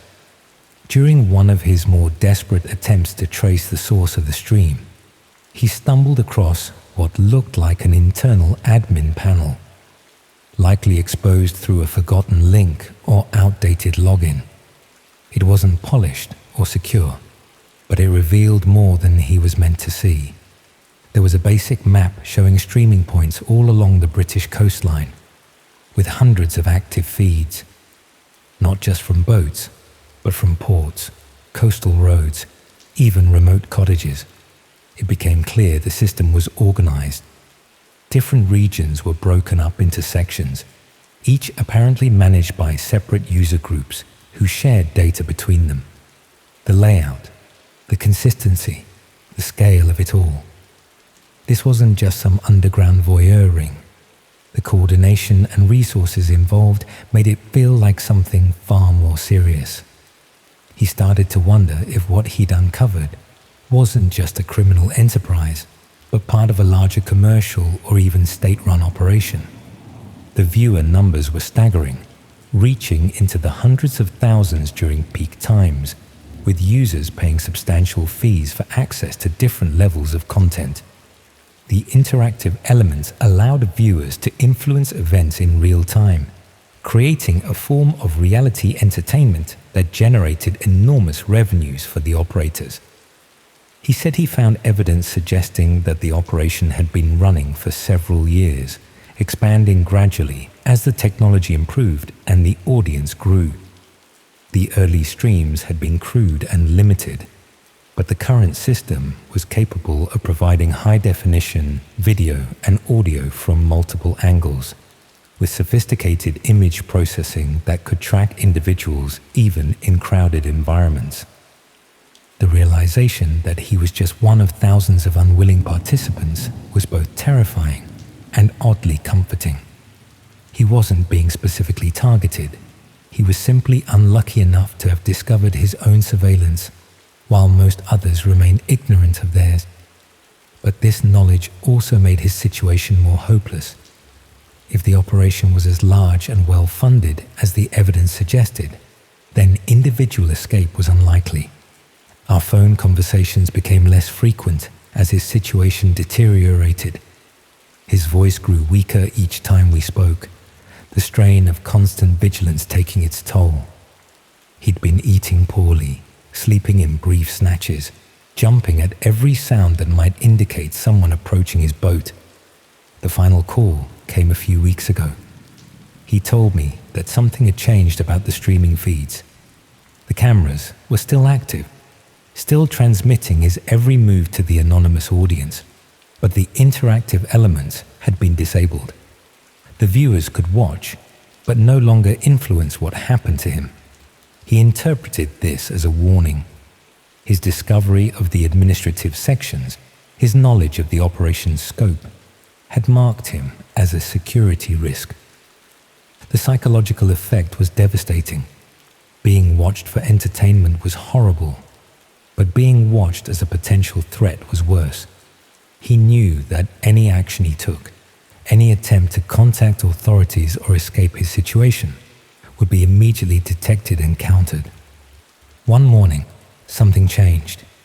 He woke to find his internet connection severed, his satellite communication system disabled, and his radio producing only static. For the first time in months, he was truly alone. The silence was both terrifying and liberating. Without the constant awareness of being watched, he felt a freedom he'd almost forgotten existed. But he also knew that this isolation was probably temporary, a prelude to something more permanent. The radio on his yacht crackled to life several days later. His hands shook as he reached for the handset, having heard nothing but static for so long that he'd almost forgotten what human voices sounded like. The transmission was clear and official, identifying itself as Falmouth Coast Guard. They were responding to reports of a vessel in distress, requesting his current position and status. His heart raced as he realized this might be his chance, his opportunity to finally escape the surveillance network that held him prisoner for so long. But as he prepared to respond, he noticed something that made his blood freeze. The radio display showed an incoming frequency that wasn't used by the Coast Guard, and the voice, while professional, had an undertone he recognized from his months of captivity. His finger hovered over the transmit button as he considered his options. He could share his exact position and hope for genuine rescue, or he could remain silent and maintain his current status as a managed prisoner. Either choice might be wrong, but only one offered the possibility of freedom. The voice repeated its request, growing more insistent, demanding his immediate response. He closed his eyes, made his decision, and pressed the button to share his coordinates.